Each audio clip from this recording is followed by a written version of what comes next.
ഇന്നത്തെ പുകഞ്ഞ കൊള്ളി പുറത്തെന്ന് പറയുന്ന ടാസ്കില് വളരെ നന്നായിട്ട് പെർഫോം ചെയ്തതായിട്ട് എനിക്ക് തോന്നിയ ഒരു മത്സരാർത്ഥിയാണ് നമ്മുടെ നെവിൻ കേട്ടോ. ആള് നല്ല നൈസായിട്ട് നെവിൻ കാര്യം പറഞ്ഞു. ഒന്ന് നെവിൻ നോമിനേറ്റ് ചെയ്തത് റെന ഫാത്തിമയാണ്. റെനയുടെ ചില സ്റ്റേറ്റ്മെന്റുകളോടുള്ള വിയോജിപ്പാണ് പറഞ്ഞത്. സ്ത്രീകളുടെ ഉന്നമനം പൊക്കി പിടിക്കാനൊന്നും അല്ല ഞാനിവിടെ വന്നത് എന്നൊക്കെ പറഞ്ഞിട്ട് റെനയുടെ ചില സ്റ്റേറ്റ്മെന്റുകളോടുള്ള വിയോജിപ്പാണ് അദ്ദേഹം അവിടെ പറഞ്ഞത്. അതിലേക്ക് ഞാൻ ഡീറ്റെയിൽ ആയിട്ട് പോകുന്നില്ല. രണ്ടാമത് പറഞ്ഞത് രേണുവിന്റെ പേരാണ്. രേണു ഇങ്ങനെയൊന്നും അല്ല താൻ പ്രതീക്ഷിച്ചത്. നനഞ്ഞ പടക്കമായി മാറരുത് എന്നുള്ള രീതിയിലാണ് രേണുവിന്റെ പേര് പറഞ്ഞത്. മൂന്നാമത് ജിസലിന്റെ പേര് പറഞ്ഞു. അതാണ് എനിക്ക് ഏറ്റവും അധികം ഇൻട്രസ്റ്റിംഗ് ആയിട്ട് തോന്നിയത്.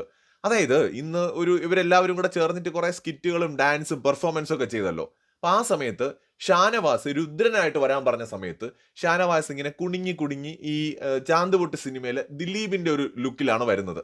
അപ്പൊ ഇത് കണ്ടിട്ട് ഇതാണോ രുദ്രൻ എന്ന് ചോദിച്ചിട്ട് അവിടെ എല്ലാവരും ഒരു ആശ്ചര്യത്തോട് കൂടിയിട്ട് ഇങ്ങനെ ചോദിക്കുകയും ഒരു ഡിസ്കഷൻ ഉണ്ടാവുകയും ചെയ്യുമ്പോൾ കുറച്ച് മാറിയിരിക്കുന്ന നമ്മുടെ ജിസേൽ വിളിച്ചു പറഞ്ഞു ഇത് ആക്ച്വലി ശരിക്കും പറഞ്ഞാൽ നമ്മുടെ നെവിനെ പോലെയാണ് എന്നിങ്ങനെ പറഞ്ഞു. അത് നെവിൻ ആ സമയത്ത് സ്പോട്ടിൽ തന്നെ നെവിൻ ഇങ്ങനെ അങ്ങോട്ട് നോക്കി.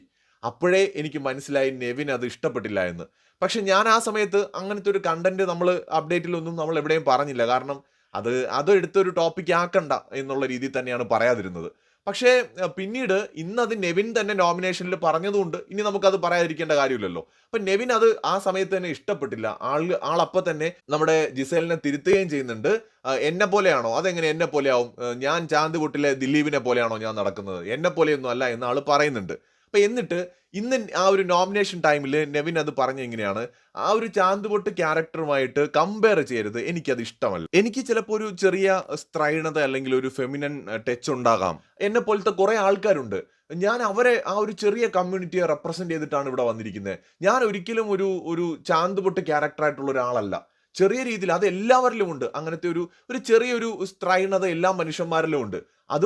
അത് മാത്രമേ എനിക്കുള്ളൂ. അത് ചിലപ്പോൾ കുറച്ചും കൂടെ വിസിബിൾ ആയിരിക്കാം. എന്നെ പോലത്തെ ഒരുപാട് ആൾക്കാർ ഈ ലോകത്തുണ്ട്. ഞാൻ ആ ഒരു മനുഷ്യന്മാരെ റെപ്രസെന്റ് ചെയ്തിട്ടാണ് ഇവിടെ വന്നിരിക്കുന്നത്. അതെന്തോ എനിക്ക് ഫീൽ ചെയ്തു, എനിക്കത് ഇഷ്ടപ്പെട്ടില്ല.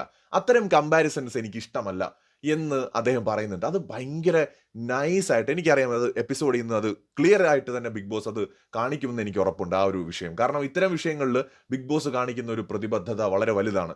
അപ്പോൾ ഈ ഒരു ഷോയുടെ ഒരു പ്ലസ് പോയിന്റും അതാണ്. അപ്പോൾ നെവിൻ അത് വളരെ വളരെ ഡീസന്റ് ആയിട്ട് ക്വാളിറ്റിയോടെ പ്രസന്റ് ചെയ്തു കേട്ടോ. എനിക്ക് ശരിക്കും ആ ഒരു കണ്ടസ്റ്റന്റിൽ ഭയങ്കരമായിട്ട് എനിക്ക് ഇഷ്ടം തോന്നിയ ഒരു പ്രസന്റേഷൻ ആയിരുന്നു അത്.